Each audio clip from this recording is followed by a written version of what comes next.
Hello दोस्तों, कैसे हो सभी। मेरा नाम हिमांशु सिंह। दोस्तों आज हम लोग डिस्कस करने वाले हैं क्यूब एंड क्यूबाइड के बारे में। ठीक है, तो क्यूब एंड क्यूबाइड जिसमें हम लोग इसका हिंदी नाम होता है घन और घनाभ के बारे में डिस्कस करेंगे।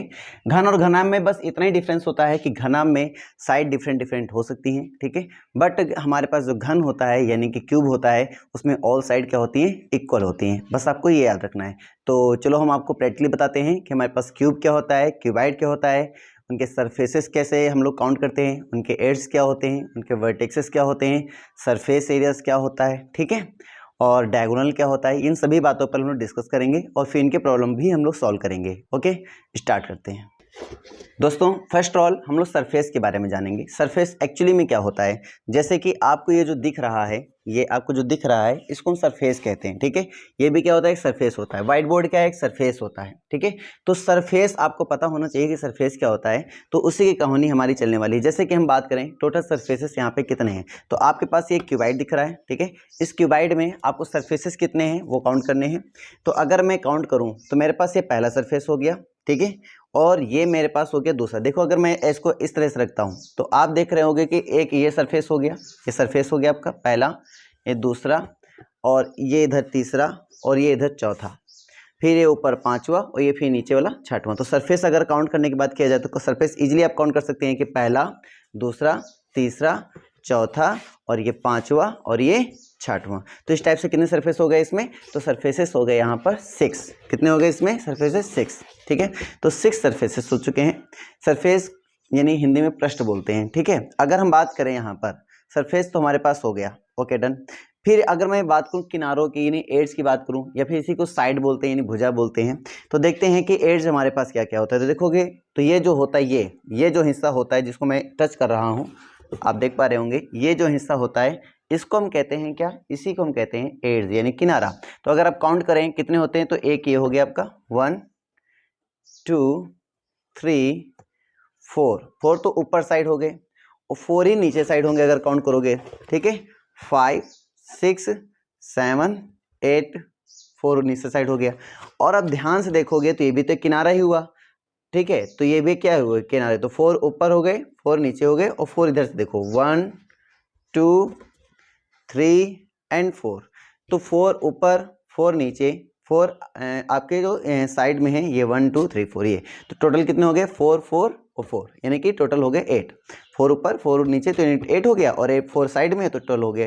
तो टोटल कितने हो गए, 12। तो 12 हो गए हमारे पास एडजेस। ठीक है,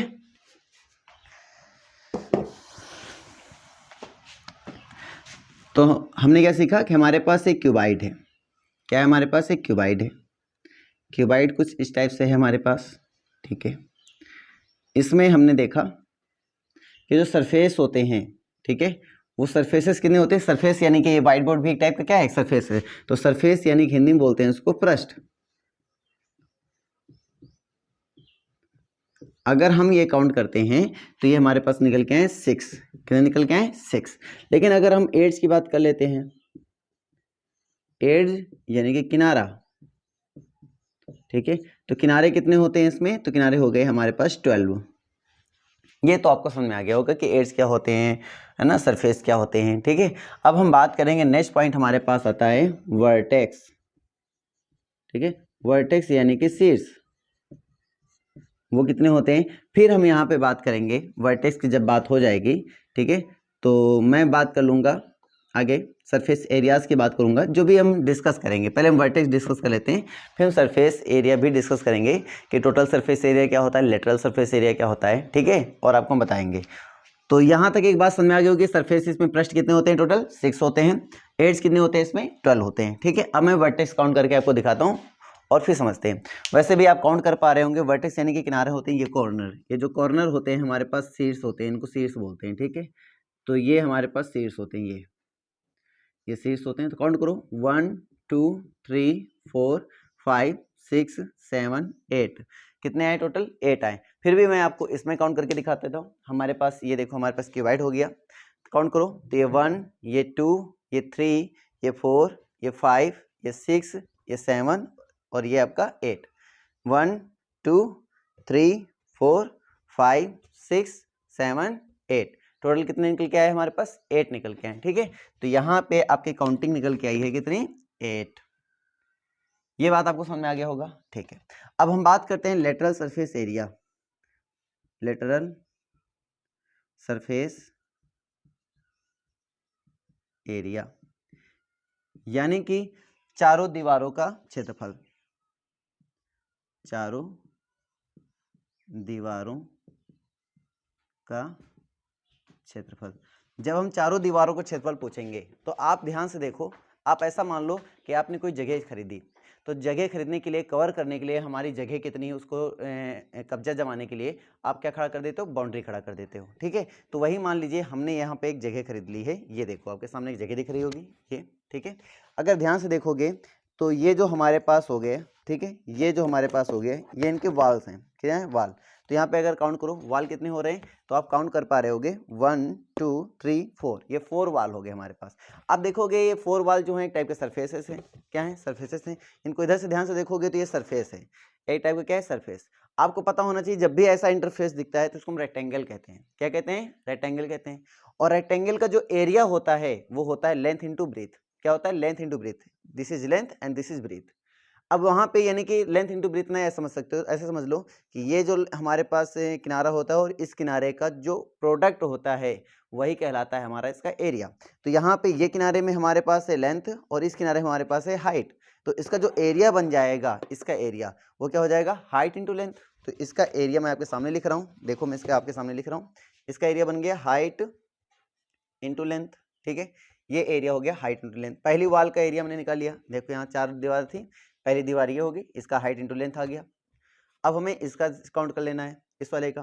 तो अगर आप ध्यान से देखोगे ये हमारे पास हाइट है, ये हमारे पास ब्रेथ है, तो इसका जो एरिया बनेगा यानी इस दोनों किनारों का क्या होता है, प्रोडक्ट होता है। तो इसका क्या है, बी, इसका एच है, तो इसका क्या हो जाएगा, बी एच हो जाएगा। तो इसका जो एरिया बनेगा वो बन जाएगा बी एच, ठीक है। इसी प्रकार से चारों दीवारों को निकालना है तो ये भी निकालना पड़ेगा मुझे। इधर का हमारे पास L है, इधर का हमारे पास H है, तो इस वाली दीवार का कितना हो जाएगा, फिर इस वाली दीवार का हो जाएगा हमारे पास HL, क्या एरिया हो जाएगा, HL हो जाएगा। इसी प्रकार से मैं इस वाली दीवार का निकालूंगा, इधर हमारे पास B है, इधर हमारे पास H है, तो इसका जो एरिया हो जाएगा वो कितना हो जाएगा, BH हो जाएगा, कितना हो जाएगा, BH, ये इसका एरिया हो जाएगा, ठीक है। हमने क्या किया, हमने चारों दीवारों का यहाँ पर एरिया निकाल लिया, क्योंकि लेटरल का मतलब होता है चारों दीवारों क्षेत्रफल, तो हमें चारों दीवारें ले लेनी है, उनको ऐड कर लेना है। तो पहली दीवार का कितना आया, HL आया, ठीक है, प्लस दूसरी, अब ध्यान से देखो दूसरी BH है, देखो अगर ये HL है तो इसके सामने जो दीवार होगी उधर भी कितना है, HL ही है, तो यहाँ पे HL कितने हो गए, 2, ठीक है, 2HL हो गया। अगर हम बात करें यहाँ पर BH की बात करें तो एक इधर BH है तो एक पीछे भी BH है, कितने BH हो गए, 2 BH हो गए। तो 4 दीवारों में एक बात आपको समझ में आ गई कि जो पहले वाली दीवार है, ठीक है, ये पहले वाली दीवार जो है ये इसके सामने वाली दीवार के बराबर है, और ये जो दीवार है ये इसके सामने दीवार के बराबर है, यानी कि यहाँ पर ये आमने सामने वाली दीवारें आपस में क्या है, बराबर है। अगर आमने सामने बराबर हैं, दीवारें बराबर है तो उनका सरफेस भी बराबर है, और सरफेस बराबर है तो उनका एरिया भी क्या होगा, बराबर। एरिया मतलब जितना स्थान वो घेर रहा है तो स्थान भी उतना ही घेरेगा जितनी बड़ी दीवार होगी। तो यहाँ जितनी बड़ी दीवार, अगर HL इसकी एरिया है तो इसका भी कितना होगा, HL, क्योंकि दोनों आपस में क्या है, बराबर है, ठीक है। तो दोनों का एरिया सेम है, इसलिए हमने सीधे ऐड कर लिया 2HL और इधर ऐड कर लिया मैंने 2BH। क्या बात समझ में आ गई आपको, ठीक है।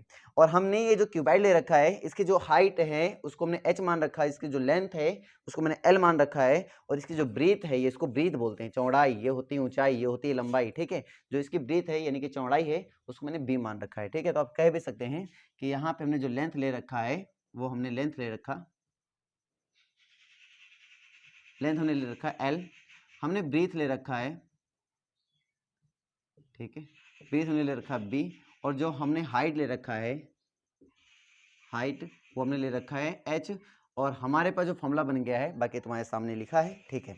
तो चारों दीवारों को क्षेत्रफल कितना होगा, इसमें हम ले लेंगे 2H ले लेंगे कॉमन, तो हो जाएगा L प्लस B, ठीक है। थोड़ा प्रैक्टिकली समझना तो ज़्यादा समझ आएगा आपको, ठीक है। अगर मान लीजिए लेटरल था तो हमने बता दिया, लेकिन अगर हम कह रहे हैं कि total surface area, total surface area, ठीक है, यानी कि कुल पृष्ठीय क्षेत्रफल, कुल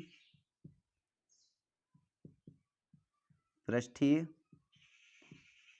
क्षेत्रफल, अगर अब इसकी बात करें तो अब देखेंगे क्या होता है, कुल पृष्ठीय क्षेत्रफल समझ लेते हैं क्या होता है।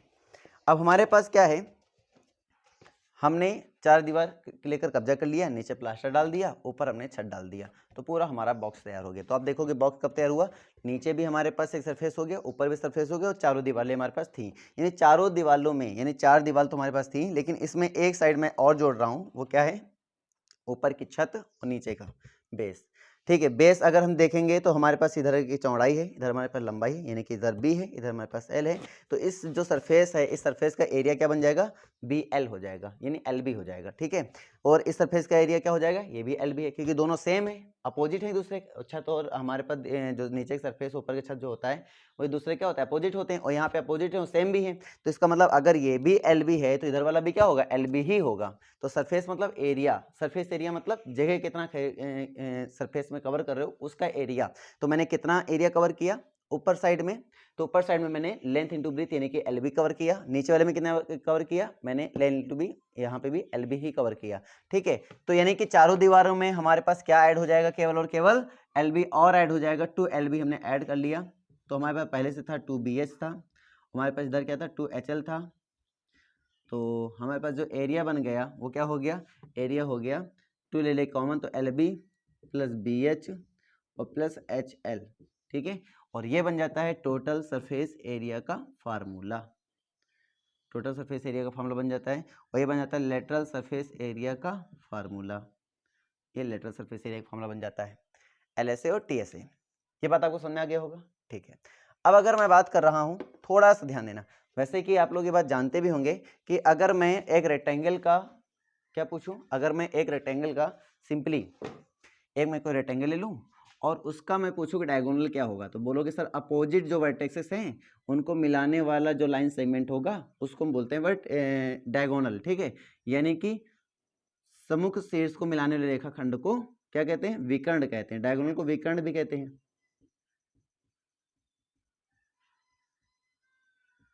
ओके सर, डायगोनल हो गया। अगर मैं एक सरफेस तो मान लो इसकी लेंथ हमने मान लिया एल, इसकी लेंथ इसकी ब्रेथ मान लिया हमने बी, तो ये 90 डिग्री बन रहा है। तो यहाँ पे फॉर्मूला बन जाता है अंडर रूट, क्योंकि बाय पाइथागोरस थ्योरम, तो क्या होता है, हाइपोटेनस का स्क्वायर इक्वल टू होता है। ठीक है, हाइपोटेनस यहाँ पे ये डायगोनल है, तो डायगोनल इक्वल टू हो जाएगा अंडर रूट, ठीक है, L square plus B square, तो L square plus B square, और ये इसका डायगोनल बन जाता है। तो ये तो हमारे था जब रेक्टेंगल होता है तो ये इजीली हम लगा सकते हैं। ठीक है, लेकिन हमारे पास क्या है, क्यूबाइड, और क्यूबाइड का डायगोनल क्या होता है इसको समझते हैं अच्छे से।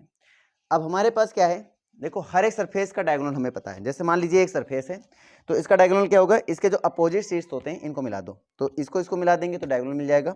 तो देखो ये मिलाएंगे तो डायगोनल मिल जाएगा, इसका डायगोनल मिल जाएगा एल बी। इसी टाइप से इसका भी डायगोनल हम आराम से निकाल सकते हैं, ये एच है और ये एल है, और फिर एल डायगोनल की बात करें under root L square plus B square, इसका भी डायगोनल निकाल सकते हैं। अगर मैं इनके अपोजिट वर्टेक्स को ऐसे मिला दूं तो इसका भी एक डायगोनल बन जाएगा, और ये डायगोनल हो जाएगा कितना, under root H square plus L square. ठीक है, इसका भी एक देखो डायगोनल मैंने बना भी रखा है कि ये हमारे पास अगर ये बी है, हमारे पास एच है, तो इसका जो डायगोनल बनेगा वो बन जाएगा H square plus B square. इसका भी डायगोनल इस टाइप से बना रखा है, इसका डायगोनल क्या हो जाएगा कि under root L square plus H square. तो मैंने सभी सरफेस का क्या बना रखा है यहाँ पे, डायगोनल। लेकिन सर ऊपर वाली सरफेस का क्या होगा डायगोनल, वो भी समझ लेते हैं। सरफेसेस का डायगोनल तो इजीली समझ में आ रहा होगा आपको कि अगर हमारे पास, ध्यान से समझने वाली बात है कि अगर ये सरफेस हमारे पास है तो ये हमारे पास बन जाता है बेस, ये हमारे पास क्या बन जाता है बेस, और बेस हमारे पास यहाँ पे है एल। ठीक है, और ये हमारे पास मान लो यहाँ पे लेंथ है, ये बेस हमारे पास, और इसका एल है, ये हमारे पास बी है, तो डायगोनल हमारे पास बन जाएगा under root L square plus B square. But ये तो हमारे पास सरफेस का है, लेकिन हम डिस्कस करने वाले हैं किसका डायगोनल, हम डिस्कस करने वाले हैं क्यूबाइड का डायगोनल, डायगोनल ऑफ क्यूबाइड।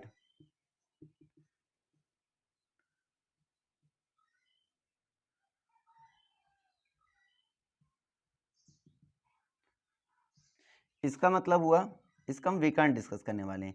अब विकर्ण क्या होता है इसके बारे में जान लेते हैं। देखिए, अगर हम विकर्ण निकालने बैठे, ठीक है, तो हमारे पास कुछ ऐसा सिस्टम दिख रहा होगा आपको कि ये नीचे वाला जो बेस दिख गया, नीचे वाला बेस, ये तो हमारे पास हो गया सरफेस का डायगोनल। लेकिन अगर मैं क्यूबाइड का डायगोनल चाह रहा हूँ तो ये जो मैंने डंडी रखी है, ये जो डंडी रखी है, ध्यान देना, इस वाले वर्टेक्स को टच करते हुए, और इस वाले वर्टेक्स को टच कर रहा है, अपोजिट वर्टेक्स को, यानी कि इस वर्टेक्स को टच करते हुए इस वर्टेक्स को टच कर रहा है, इस लाइन को बोलते हैं क्या, इस लाइन को बोलते हैं डायगोनल ऑफ क्यूबाइड। ठीक है, अब ये डायगोनल ऑफ क्यूबाइड है, यानी इधर से अगर आप समझना चाहो तो ये होता है डायगोनल ऑफ क्यूबाइड। तो ये जो दिख रहा है ये आपका बन गया डायगोनल ऑफ क्यूबाइड। अब इसका मेजरमेंट कैसे करेंगे सर? अब मेजरमेंट देखना, इसका फॉर्मूला तो आपने याद ही कर रखा है, लेकिन मेजरमेंट समझते हैं, ठीक है। अब ध्यान से देखोगे, इसको ध्यान से ऑब्जर्व करके देखो, थोड़ा सा और ध्यान से इसको ऑब्जर्व करके देखो, तो ये ट्रायंगल जैसा बन रहा है। कैसा दिख रहा है हमें? एक ट्रायंगल जैसा दिख रहा है, ठीक है। अगर इसको ध्यान से देखा जाए तो दिस इज अ ट्रायंगल। अगर ये एक ट्रायंगल जैसा है, यानी कि ये बन गया हाइपोटेनस, इधर देखोगे ध्यान से तो ये हमारा इधर 90 डिग्री बना रहा होगा, और नीचे हो गया ये बेस। नीचे वाले की लेंथ आपको पता है कितनी है, नीचे वाली लेंथ आपको पता है, जस्ट अभी आपने निकाला कितनी होती है, √L² + B²। और ये जो हाइट है, ये हाइट आपको पता है ये h है, और मुझे ये हाइपोटेनस निकालना है, और यही जो हाइपोटेनस है ये हमारा क्या बन रहा है, यही हाइपोटेनस हमारा बन रहा है डायगोनल ऑफ क्यूबाइड। तो ये हाइपोटेनस आपको निकालना है, ठीक है। तो एक ट्रायंगल मेरे पास कुछ ऐसा बन गया ट्रायंगल, ओके। नीचे वाला जो है हमारे पास हो गया √L² + B² हो गया, और ये जो हाइट है उसको हमने नाम दे दिया h। मुझे ये डायगोनल निकालना है, तो ये डायगोनल क्या होगा, √। अब हम जानते हैं लगाएंगे पाइथागोरस थ्योरम, तो इसको नाम दे दिया हमने a, इसको नाम दे दिया हमने b, इसको नाम दिया c। तो हमें निकालना है AC का स्क्वायर = AB का स्क्वायर हो जाएगा और प्लस BC का स्क्वायर हो जाएगा ना, बाई पाइथागोरस थ्योरम, ठीक है। तो अगर मैं AB देखूं यहाँ पर, तो AB हमारे पास क्या है, √L² + B², इसका स्क्वायर कर रहा हूँ तो क्या हो जाएगा, L² + B² हो जाएगा, ओके डन।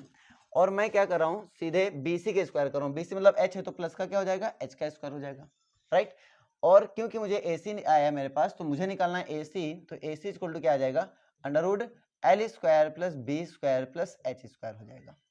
यानी यहाँ पर ये बन जाएगा डायगोनल ऑफ क्यूबाइड, तो जाएगा L² + B² + h² हो जाएगा। This is called cuboid, diagonal of cuboid. अब देखो कहाँ से कितने कितने पॉसिबल हैं, एक तो ये डायगोनल पॉसिबल है इधर से, एक इस वर्टेक्स से यहाँ रख सकते हो, 2 ये हो गया, ठीक है। अब पलट लो, ये यहाँ बेस में चला जाएगा, ये 3 हो गया, और इधर कर लो इधर से, तो ये 4 हो गया। तो कितने डायगोनल पॉसिबल है इसके, 4 डायगोनल पॉसिबल है, ठीक है। तो आपने समझा कि डायगोनल इसमें क्या होते हैं, डायगोनल क्यूबाइड। फॉर्मूला भी निकालना सीख लिया, समझ भी लिया क्या होते हैं। डायगोनल क्यूबाइड आपके बन जाते हैं √L² + B² + h²। This is called diagonal of cuboid, okay.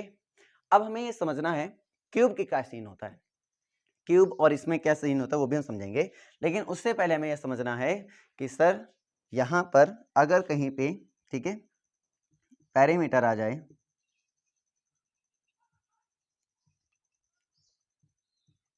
तो उसके बारे में आप क्या कहेंगे, पैरामीटर ऑफ क्यूबाइड। अब क्यूबाइड का पैरामीटर, भाई साहब ये तो बहुत ही अलग बात हो गई। पैरामीटर का मतलब क्या होता है, the sum of all sided. अगर पैरामीटर, कभी भी पैरामीटर की बात आ जाए तो समझ जाना the sum of all sided की बात की जा रही है। अगर हम साइड काउंट करें तो टोटल साइड हमारे पास निकले हैं 12, लेकिन सभी की लेंथ अलग अलग है। अब अलग अलग लगे तो हम सम करेंगे, तो लेंथ कितने हो गए काउंट करो, तो 1, आमने सामने इक्वल होते हैं, तो 1 2, एक तो ये भी L है, ये भी L है। अगर इधर 2 L हैं तो इधर भी कितने होंगे, 2 L होंगे। तो 2 इधर हैं, 2 इधर, टोटल कितने हो गए, 4। तो 4 तो हो गए आपके L, ठीक है। तो L हो गए आपके 4, ठीक है। अब हमें काउंट करने हैं क्या, अब हमें काउंट करने हैं ब्रेथ, ठीक है।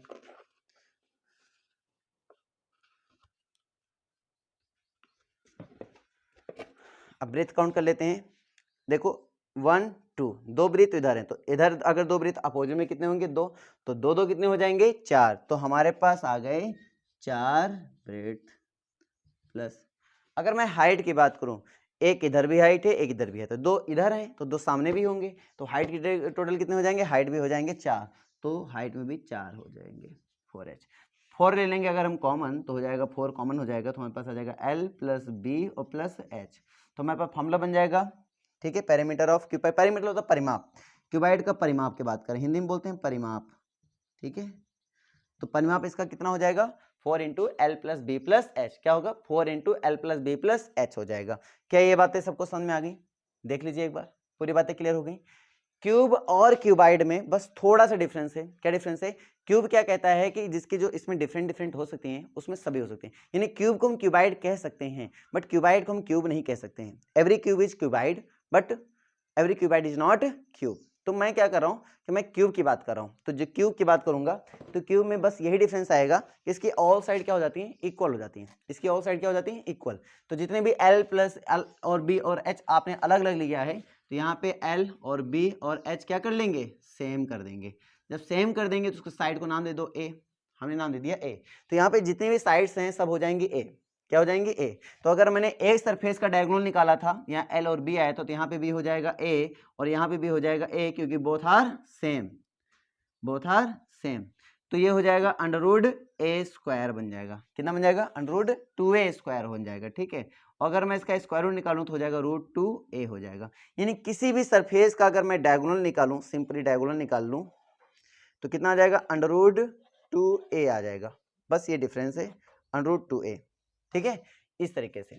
और बाकी सेम इस तरह होने वाला है। सरफेसेस की बात करें टोटल 6 सरफेसेस होंगे, एड्स की बात करें टोटल 12 एड्स होंगे, वर्टेक्स की बात करें टोटल 8 वर्टेक्स होंगे, ठीक है। लेटरल सरफेस एरिया की बात करें तो जहां एच लिखा वहां पे भी आप ए ही लिखेंगे, और जहां पे एल लिखा वहां पे भी आप ए ही लिखेंगे, और जहां बी लिखा वहां पे भी आप ए ही लिखेंगे, क्योंकि सभी साइड क्या है, इक्वल है, ठीक है।